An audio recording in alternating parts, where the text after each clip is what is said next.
जानकारी देने के लिए। देखिए, राजा हत्याकांड में अभी तक का सबसे बड़ा खुलासा हुआ है। पुलिस की जांच में यह पता चला है कि आरोपियों ने राजा का मर्डर किया कैसे, इसमें किसका क्या रोल था। अब इसका खुलासा हो चुका है और यह खुलासा किया है एसआईटी ने, जिसमें यह बताया गया है कि राजा का जो मोबाइल है वो सोनम ने और आरोपी विशाल ने तोड़ा था। राजा रघुवंशी पर कुल 3 वार किए गए थे। पहला वार विशाल चौहान ने किया, दूसरा वार आनंद ने किया और तीसरा और आखिरी वार आकाश ने किया। एक और चाकू भी अभी बरामद किया जाना बाकी है, क्योंकि यह भी पता चला है कि मर्डर में 2 दाव का इस्तेमाल हुआ था, यानी कि 2 हथियारों का। तीनों आरोपियों ने शव को नीचे मिलकर फेंका है और यह सब कुछ जब हो रहा था तो सोनम घटनास्थल पर मौजूद थी, अपनी आंखों से सब कुछ देख रही थी। वो हत्याकांड की इस पूरी वारदात को सोनम ने देखा था। पूछताछ में अभी और भी खुलासे होना बाकी है। Sonam was there when this happened and all that, and Sonam had already given a signal to them just before the parking lot that they should finish the job, and Sonam was close by. In fact, she was in front when this happened.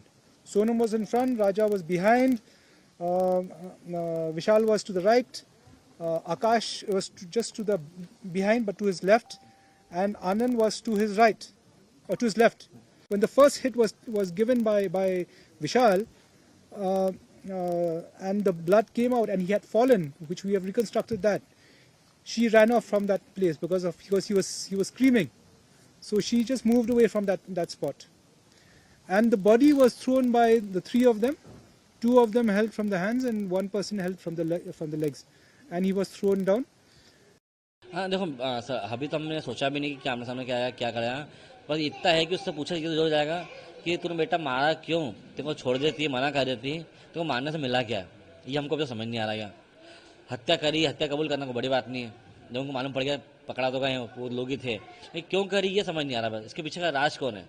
राज तो एक ही गया, लेकिन धोखेबाज सोनम और उसके साथियों को लेकर मेघालय पुलिस उसी जगह पर पहुंची जहां पर राजा का मर्डर किया गया था। यह वही जगह है जहां पर सोनम का वो रूप देखने को मिला। राज कुशवाहा और सोनम रघुवंशी के अपराध करने की वजह से पुलिस असंतुष्ट है।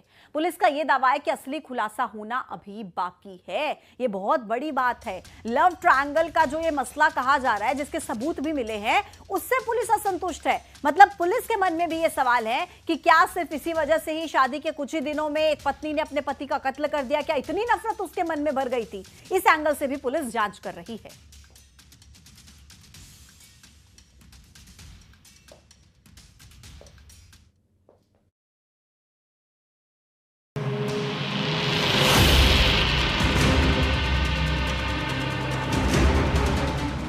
धोखेबाज सोनम और उसके साथियों को लेकर मेघालय पुलिस उसी जगह लेकर पहुंची जहां राजा का मर्डर किया गया था। ये वही जगह है जहां सोनम का वो रूप देखने को मिला जो शायद ही पहले कभी राजा ने देखा हो। मेघालय पुलिस सोनम समेत सभी आरोपियों को लेकर यहां पहुंची, जहां पुलिस ने स्पॉट पर सीन रिक्रिएशन किया। राजा रघुवंशी मर्डर केस की जांच जारी है। राज, सोनम समेत 5 आरोपी मेघालय पुलिस की रिमांड पर हैं, जिनसे लगातार पूछताछ की जा रही है। इन सब के बीच राज कुशवाहा और सोनम रघुवंशी के अपराध करने की वजह से पुलिस असंतुष्ट है। पुलिस का दावा है कि असली खुलासा होना अभी बाकी है। हाल ही में राजा और सोनम का एक और वीडियो सामने आया था, जिसमें दोनों जंगल में जाते हुए दिखे थे। ये उनका आखिरी वीडियो था। इस बीच सोनम को लेकर एक और बड़ा खुलासा हुआ है। कहा जा रहा है कि जब इंदौर से शिलांग के लिए कपल रवाना हुआ था, उस समय सोनम करोड़ों रुपए लेकर अपने साथ गई थी। हवाला कारोबार को लेकर भी पूछताछ जारी है। सोनम का भाई गोविंद भी जांच के घेरे में है। ईडी कर रही है हवाला कारोबार की पड़ताल। आरोपी राज के खातों से लाखों रुपए के ट्रांजैक्शन मिले हैं। कुल मिलाकर राजा हत्याकांड में अभी भी कई खुलासे होना बाकी है।